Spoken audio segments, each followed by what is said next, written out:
Well, good morning. It's good to have you with us today. We're going to continue on with our series called Tares Among the Wheat. So we welcome you who are at Drive-In Church in the parking lot. You'll have to listen, or you can come in. We have plenty of room, and you can see it on the large screen. Those of you who are with us live stream, you'll be able to see it live stream as well. So Brother Tim is going to get us started. It's about 45 minutes long. We'll take some prayer requests at the end. Continuing on in Tares Among the Wheat. Tim?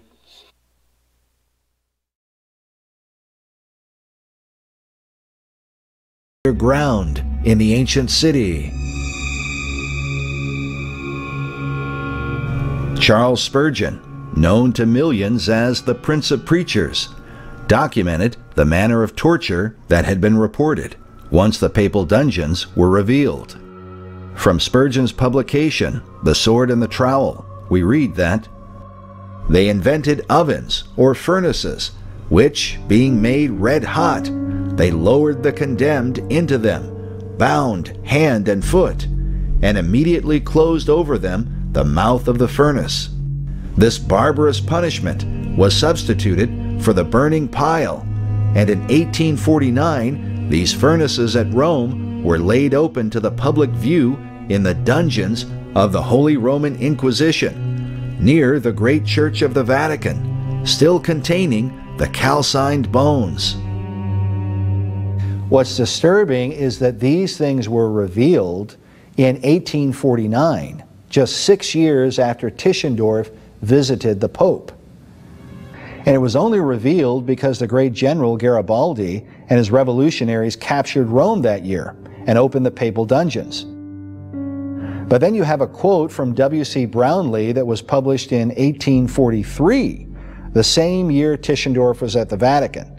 And Brownlee says, the Inquisition, the infernal Inquisition, he says, even at this day is in full operation in Rome under the patronage of Pope Gregory XVI, the same Pope that Constantine von Tischendorf met with.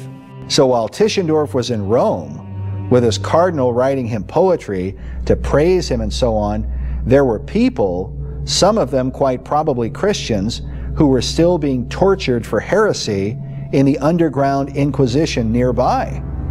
And they were being roasted alive in these ovens right next door to the Vatican. Yes, the Inquisition, actually not just in Italy, but in other places, went well into the 1800s. Discoveries of the Inquisition during this era were also exposed by Dr. H. Grattan Guinness in the convent of Santo Domingo, Mexico, in 1861. He published these photographs of the remains of victims who had been walled up and buried alive. The expressions of their torment still recorded in their countenance.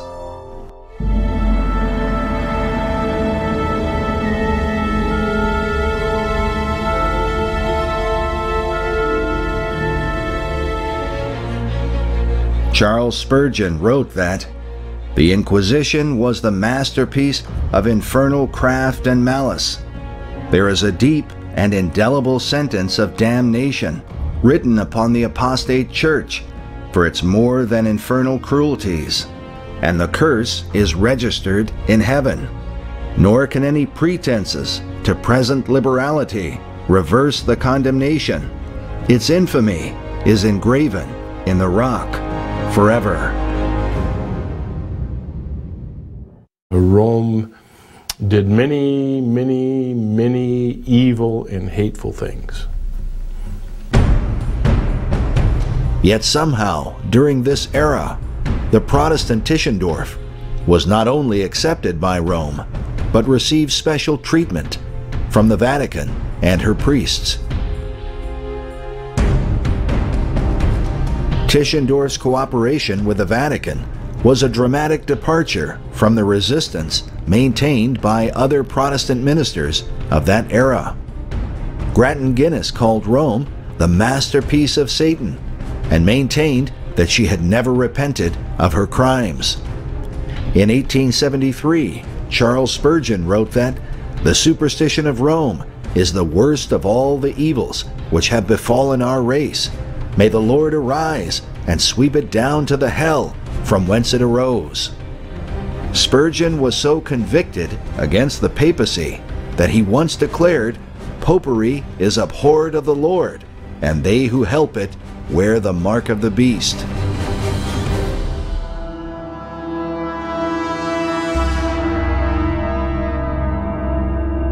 Yet in Rome, Tischendorf was not only welcomed by the Pope, but by two of the leading cardinals of that time. The first was the well-known linguist Mezzofanti, while the other was a Jesuit named Cardinal Angelo Mai.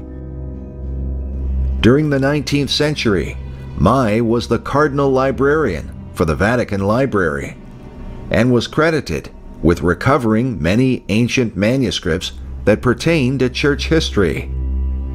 It was said that there is not a single century of the Christian era, from the 2nd to the 17th, from which he has not produced important and previously unknown works.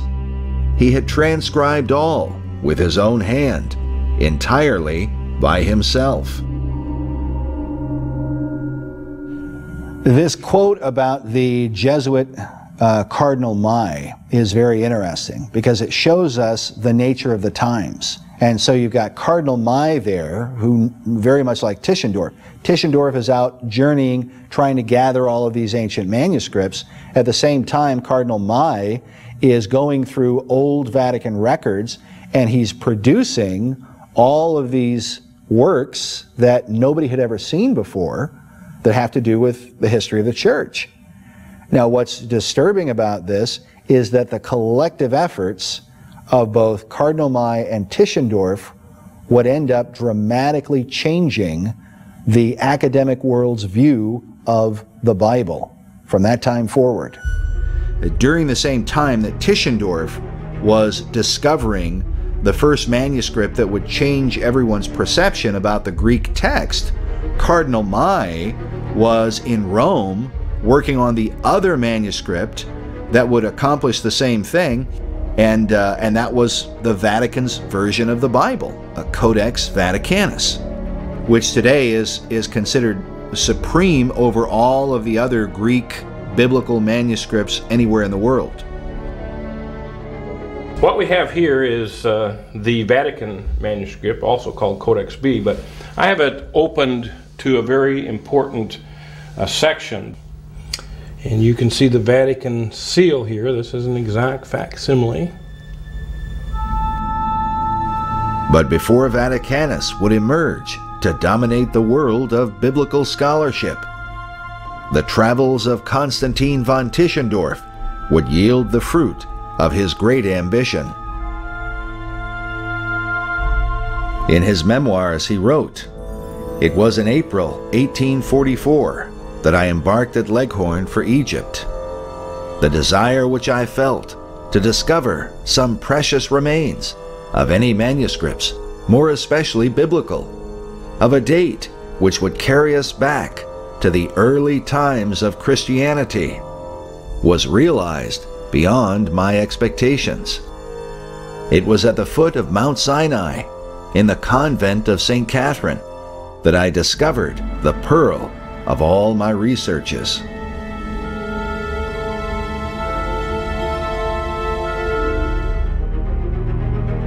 Tischendorf tells of how he discovered this manuscript in a trash basket inside the convent. The monks had been using its pages as fuel for the fire. He wrote, "I perceived in the middle of the great hall a large and wide basket full of old parchments, and the librarian told me that 2 heaps of papers like this had been already committed to the flames. What was my surprise to find amid this heap of papers a considerable number of sheets of a copy of the Old Testament in Greek, which seemed to me to be one of the most ancient that I had ever seen." He's visiting the monastery in 1844. And he's under the patronage and sponsorship of Frederick Augustus, King of Saxony. And while he's there, he discovers an old manuscript in a rubbish basket. And they were basically using it as tinder to start fires.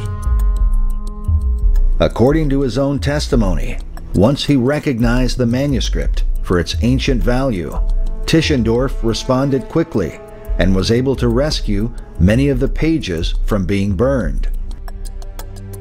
He wrote, "The authorities of the convent allowed me to possess myself of a third of these parchments, as they were destined for the fire. But I could not get them to yield up possession of the remainder. The too lively satisfaction which I had displayed had aroused their suspicions as to the value of this manuscript." In total, Tischendorf recovered some 43 pages. When he returned from his journey, he chose to publish the pages, but secretly. He wrote, "I did not divulge the name of the place where I had found it, in the hopes of returning and recovering the rest of the manuscript." So Tischendorf published his Old Testament portion of the Sinai Codex, but he continued to believe that the New Testament portion of the manuscript was probably still somewhere inside St. Catherine's Monastery. Then he says he returned again in 1853 and didn't find anything. So he finally goes back, and in 1859 he's able to get, well, the remainder.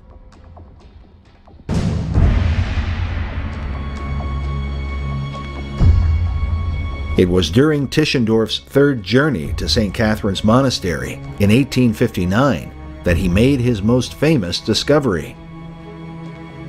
Tischendorf says that he was taking a walk with the steward of the convent and that they returned to his room at some point.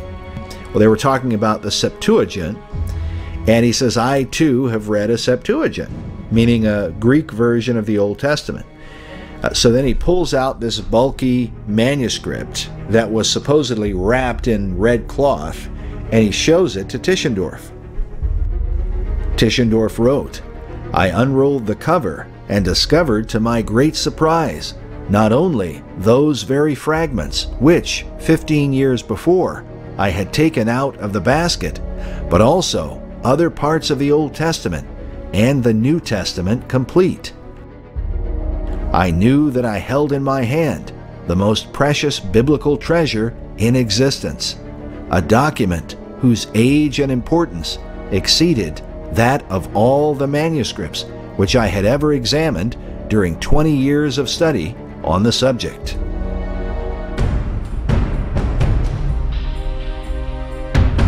Tischendorf would transcribe and eventually publish the manuscript under the name Codex Sinaiticus. In relationship to the Sinaiticus manuscript, it's republished by Kirsopp Lake in the 1800s. In the Old Testament portion, you can see what appears to be even burn marks on some of the leaves that were recovered. That almost looks like he pulled that right out of the fire, doesn't it? Yeah, it does. See, here's... So this certainly confirms his story, or it seems to, that they were throwing these pages in the flames. Yeah, well, they were using it like we use newspaper to start a fire. This was old, it was brittle, so made good to start a fire there in the cool mornings and evenings at the monastery.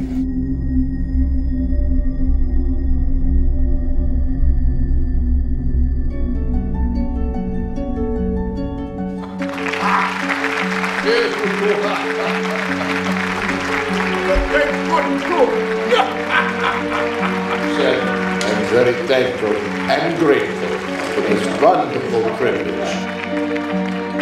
Once Sinaiticus was fully published, Tischendorf became a world-famous scholar, practically overnight. Nearly all the courts of Europe showered honors and distinctions on him for his great discovery.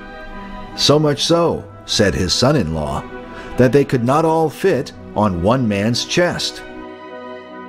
Oxford and Cambridge universities honored him with their highest degrees.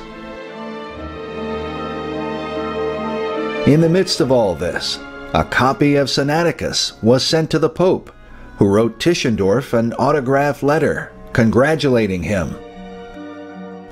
Tischendorf even mentioned how an old man of distinguished learning had said, "I would rather have discovered this Sinaitic manuscript than the Koh-i-Noor of the Queen of England." The Koh-i-Noor was the famed diamond of India that was in possession of the English throne. And it's interesting because that's exactly how Tischendorf described his manuscript, as a diamond, he says, in his possession. And for him it was.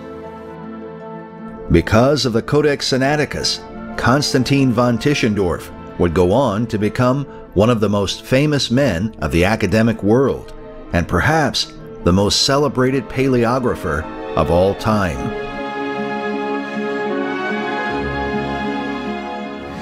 And it's an interesting contrast.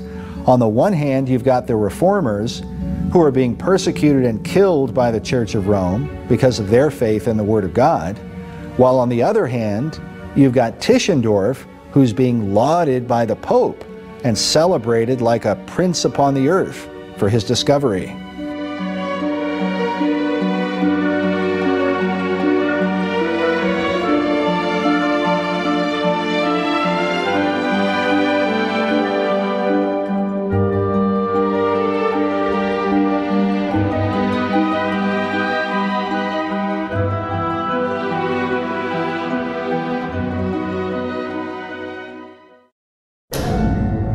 In the book of Revelation, the scripture says concerning the great harlot, Mystery Babylon, that by thy sorceries were all nations deceived.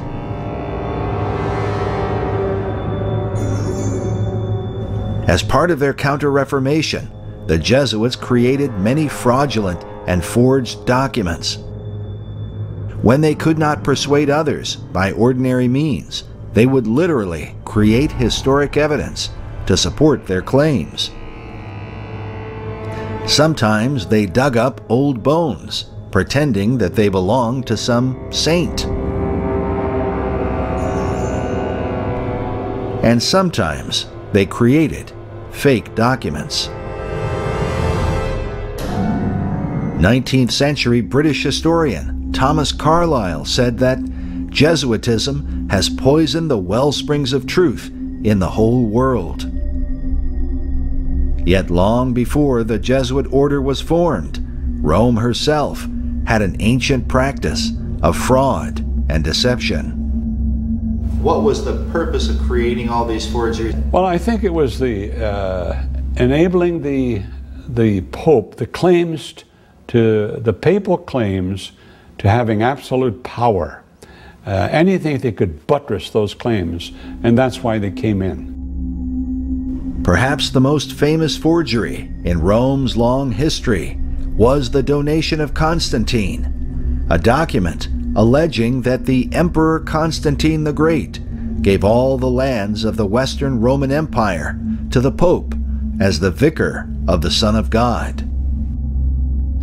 The Donation of Constantine, according to Renaissance scholars who first began to expose some of these documents, Lorenzo Vallo, for example, tells us that that document could not have been written in the 4th century.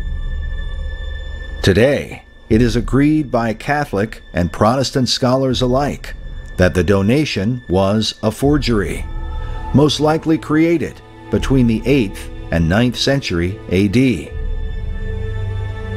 Developed alongside the donation were the Decretals of Isidore, also known as the False Decretals.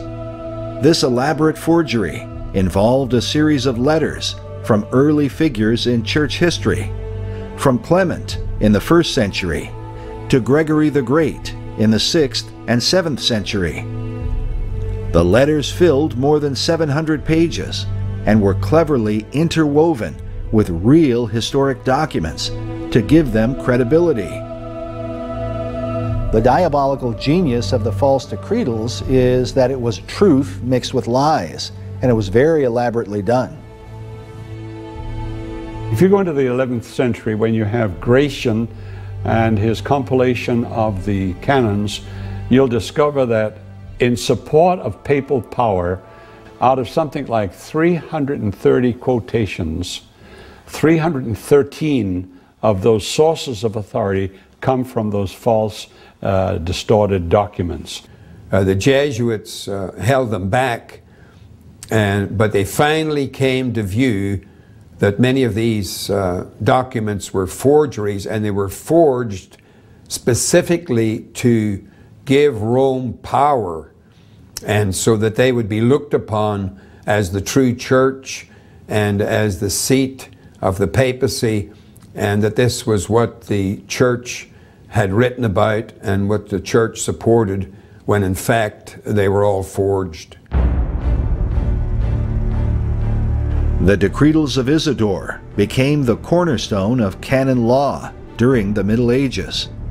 They would be used to deceive the church for more than 600 years, until they were finally exposed by Calvinist scholar David Blondel in 1628. But the false decretals and the donation of Constantine are said to be just two of the countless forgeries created by Rome. They're all basically the same. They're the same as the Dictatus Papae of Gregory VII, in which they are claims made about papal power. Pope Gregory VII was perhaps the most notorious forger ever admitted to by Catholic historians. In the 11th century, he drafted his Dictatus, or list of papal privileges. Among his 27 points, he declared the following: "The Pope can be judged by no one on earth. The Roman Church has never erred, nor can it err until the end of time. The Pope alone can dethrone emperors and kings and absolve their subjects from allegiance. And all princes are obliged to kiss his feet."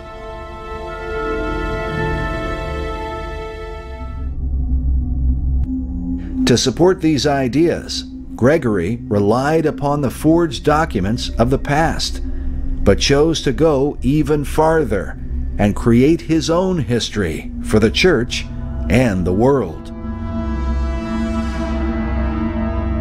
In the book Vicars of Christ, former Jesuit priest Peter de Rosa writes of Pope Gregory VII and his school of forgers. He says, "For 7 centuries, the Greeks had called Rome the home of forgeries. Whenever they tried talking with Rome, the popes brought out forged documents, which the Greeks, naturally, had never seen."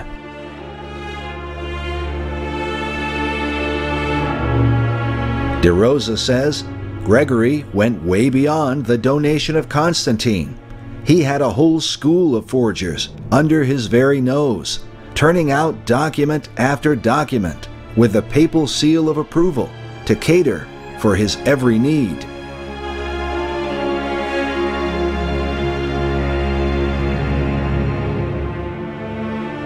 Pope Gregory might require justification for some action against a prince or bishop. Very well, these prelates literally produced the appropriate document. No need for research, it was all done on the premises. Many earlier documents were touched up to make them say the opposite of what they said originally. Some of these earlier documents were themselves forgeries. This instant method of inventing history was marvelously successful, especially as the forgeries were at once inserted into canon law. Thus was accomplished the quietest and longest lasting of all revolutions. It was all done on paper. They propagated deceptions early on, and I believe those deceptions continue right up into the 20th century. Evidence that Rome continued her forgeries into modern times can be shown in the late 19th and early 20th centuries. In 1873, Charles Spurgeon documented how the relic department of the Vatican had been exposed for manufacturing false relics and presenting them as the bones of various saints of old.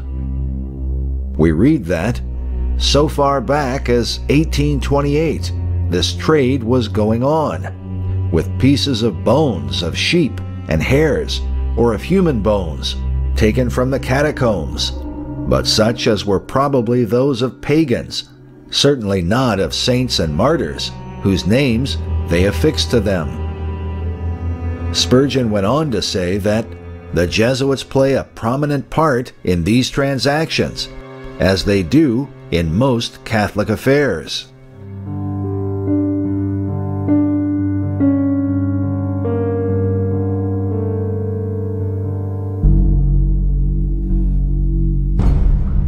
Then, in the 20th century, it appears that Jesuit deception played a role in the 1912 discovery of the Piltdown Man, which was declared to be the missing link that would prove Darwin's theory of evolution. But 40 years after its discovery, Piltdown was proven to be a hoax. The chief culprit in the deception was said to be Charles Dawson, an amateur British archaeologist who sought fame and glory. Yet Dawson did not work alone. His helper was a Jesuit priest named Teilhard de Chardin. In 1980, Harvard professor Stephen Jay Gould would publish his belief that Teilhard himself was a co-conspirator with Dawson, who helped him create the Piltdown hoax. Yet another Jesuit-trained priest named Georges Lemaitre would further these ideas and develop the Big Bang Theory in 1931. It might be said that no doctrine has been more devastating to faith in the Bible than Darwin's theory of evolution. But was it only coincidence that Charles Darwin himself published Origin of the Species in 1859, the same year that Tischendorf discovered Codex Sinaiticus? Just as Lapereire's theory about men before Adam worked together with Richard Simon's historic criticism, so Darwin's theory of evolution would work alongside Codex Sinaiticus to destroy the faith of countless millions in the Scripture as the inspired and inerrant Word of God.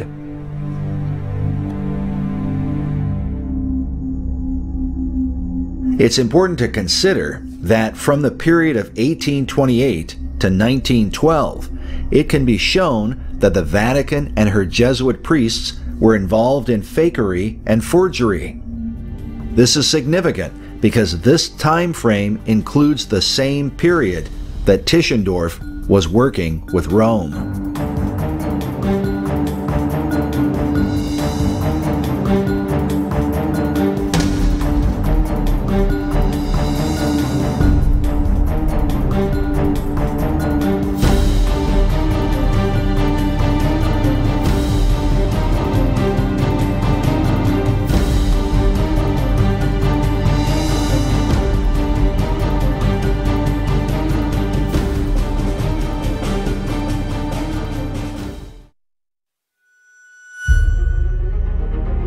After Tischendorf revealed his Codex Sinaiticus, he was hailed as a great scholar and greeted with laudation across Europe. Oh, cheers! My good friend. But shortly after the work was published, it was challenged by a prominent expert in paleography. His name was Constantine Simonides.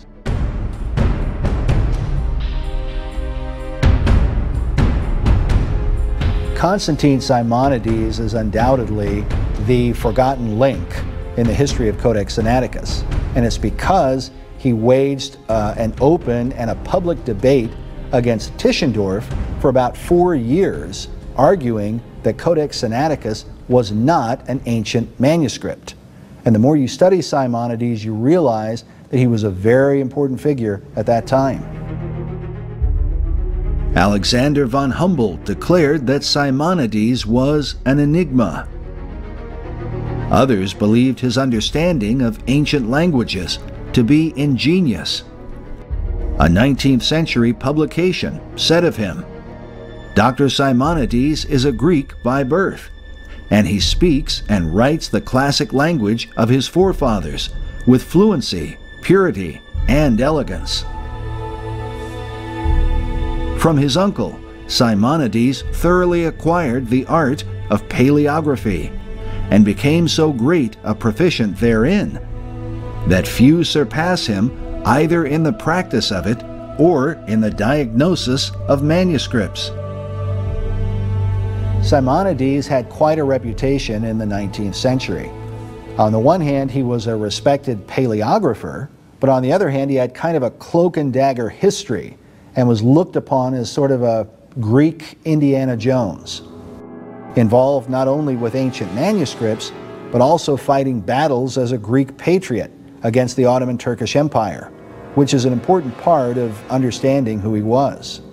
Come, my brothers, we shall avenge the blood of our fathers on this Turkish invader. Let us be strong in our weakness, and with God's help we shall prevail.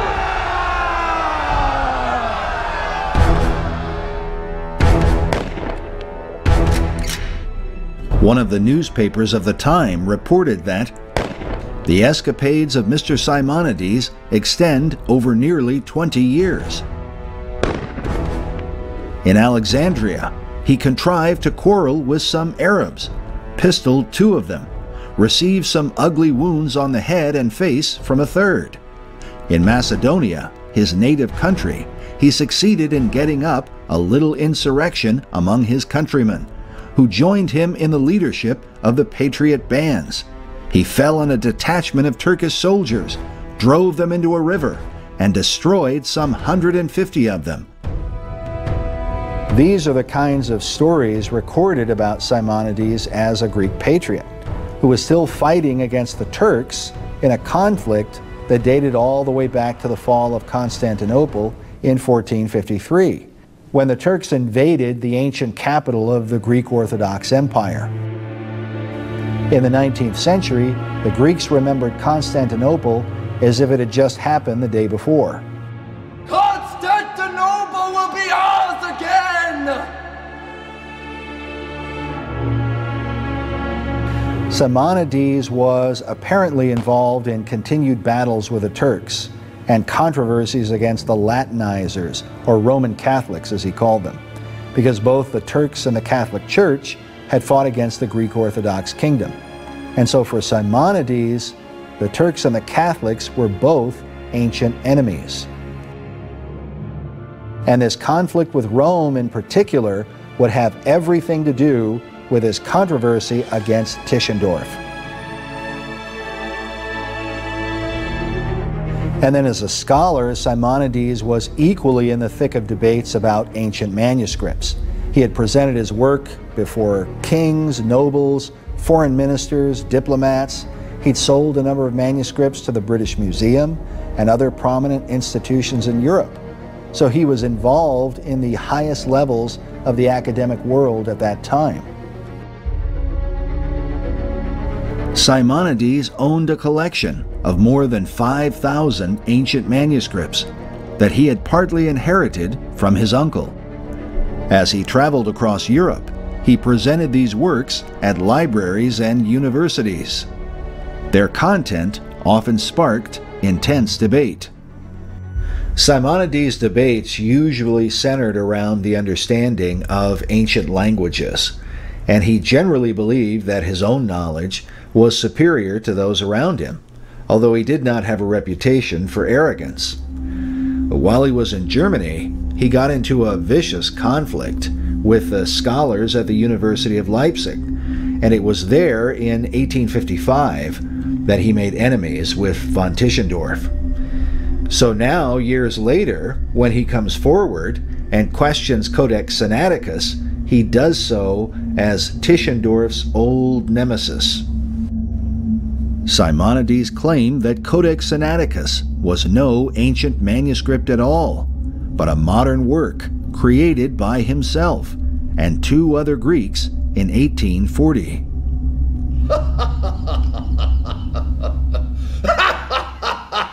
While Tischendorf was in the midst of enjoying his fame, the story of Simonides began to be published in the London newspapers.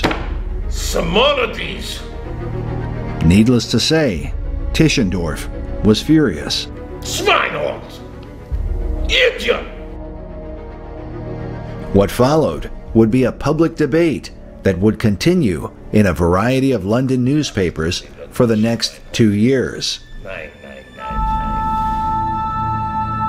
In July of 1861, a publication called the Literary Gazette reported that, "We understand that in literary circles a rumor prevails that the manuscript now publishing by the Russian government under the direction of Mr. Tischendorf, purporting to be a manuscript Bible of the 4th century, is not an ancient manuscript, but is an entirely modern production, written by a gentleman now alive, who will shortly take measures to establish his claim to the authorship. The manuscript is known as the Codex Sinaiticus and has attracted a large amount of attention throughout Europe. Should the rumor prove to be correct, as we believe it will, the disclosures that will follow must be of the greatest interest to archaeology."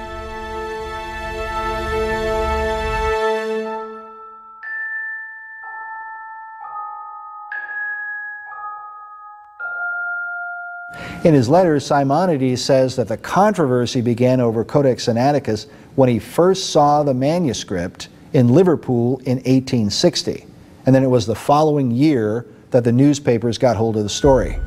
So this story first appears in 1861, but Simonides did not publish his side of the story until 1862, and the only reason he did so is because he was drawn in to the conflict by two of the prominent scholars at that time. The two scholars in question were Samuel P. Tregelles and Fenton John Anthony Hort. Tregelles and Hort believed Sinaiticus to be real and took sides against Simonides almost immediately. Tregelles wrote that the story of Simonides was as false and absurd as possible. In response, Simonides defended his argument as published in the Guardian newspaper in September of 1862, where he said, "When about 2 years ago I saw the first facsimiles of Tischendorf, which were put into my hand at Liverpool by Mr. Newton, a friend of Dr. Tregelles, I at once recognized my own work, as I immediately told him."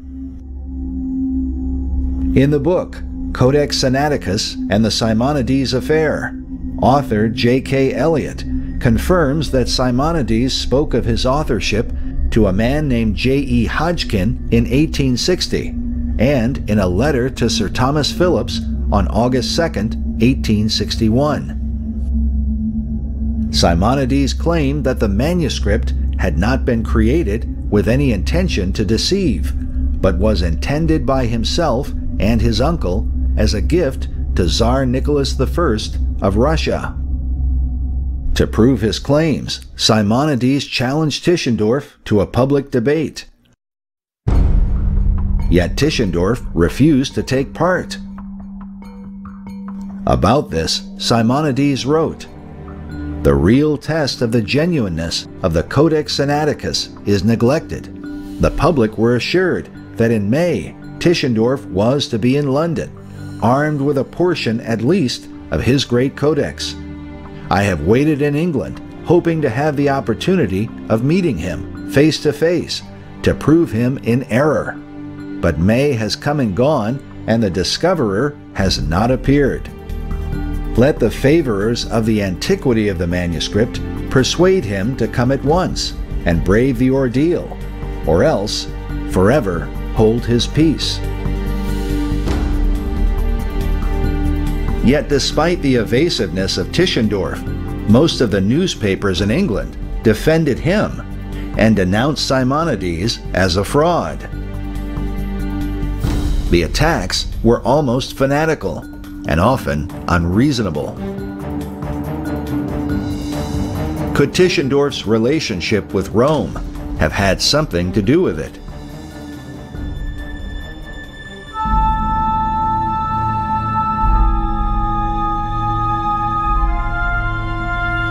During this same era, Protestant historian J.A. Wiley wrote about the Jesuits' influence in English media. In his book on the Jesuits' morals, maxims, and plots, he said that there are two institutions in especial to which the Jesuits will lay siege. These are the press and the pulpit. The press of Great Britain is already manipulated by them, to an extent of which the public but little dream. The whole English press of the world is supervised, and the word is passed round how writers, speakers, and causes are to be handled, and applause or condemnation dealt out just as it may accord with the interests and wishes of Rome.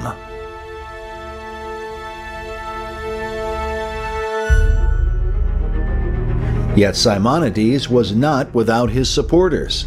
Another paper, called the Literary Churchman, questioned the antiquity of Codex Sinaiticus and argued that Simonides should be heard.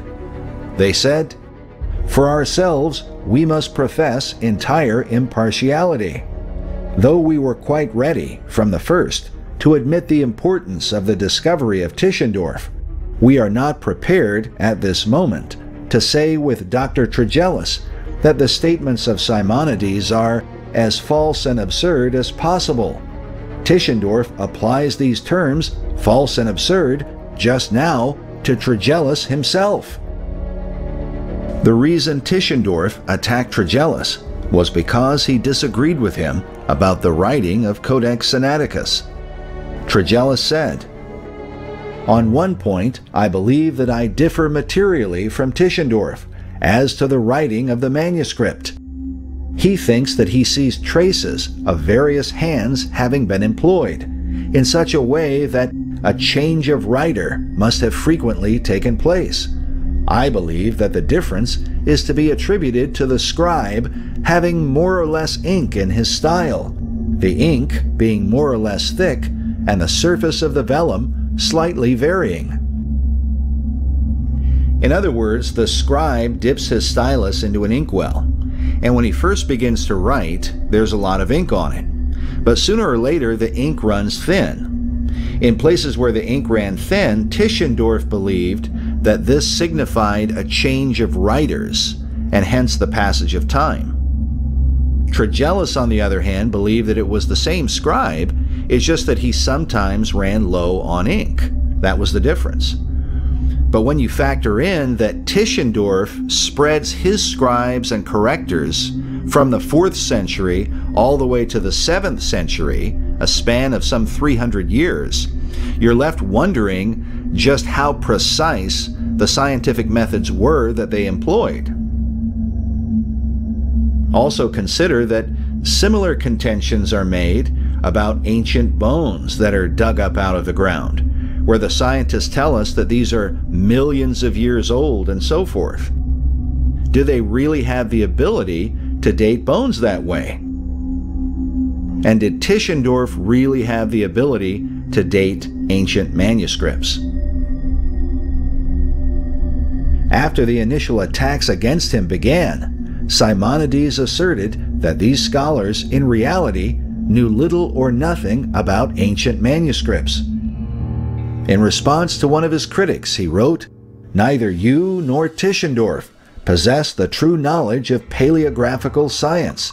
You have only learned to say at random, 'This is genuine and this is spurious,' but you do not know the reason." This comment might be brushed aside, but for the often repeated testimony that Simonides exceeded his contemporaries in the expertise of manuscript evidence. James Farrar, in his 1907 book on literary forgeries, wrote that Tischendorf was only the senior of Simonides by 5 years, and in the science of paleography had neither his knowledge nor his experience.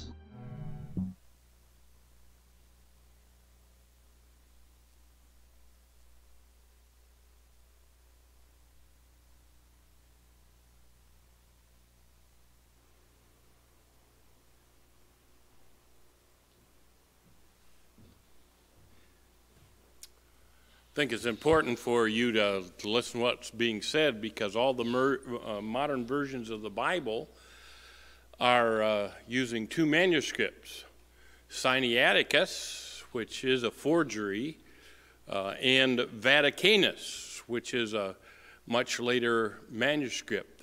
There are 35,000 errors and corrections in Sinaiticus. I've seen Sinaiticus at the British Library, and I have an exact facsimile copy in my library. And what I find very interesting is that you can tell the people who were writing Sinaiticus, they'll leave out 3 or 4 verses and then pick up and then sometimes repeat them again. But my whole point is, there are manuscript evidence for our King James Version of the Bible. 98% of all manuscript evidence supports the text of the King James Version of the Bible. The only 2%, primarily Vaticanus, Sinaiticus, and Alexandrinus, they use those corrupt manuscripts to translate the new versions of the Bible. That's how come you have so many verses left out, so many words left out. Your King James Bible is God's preserved word in English, period. And the other ones, they're filled with errors and omissions. It's real interesting, the control that the Catholic Church has exercised, because now in the 28th edition of the Nestle-Aland text, the Catholic Church is in agreement with translations of the new versions of the Bible for the most part, because it's using the underlying Catholic text that they manipulated so much. So we're going to stop. There, and next week we'll continue on. But that's why I so heartily defend our King James Version of the Bible. You want a Bible that is all there. And if you have difficulty with some of the words, though the King James Bible is on a lower reading level than the New International Version, 8.6, the 8th grade, it's a level. The New International is 11.2.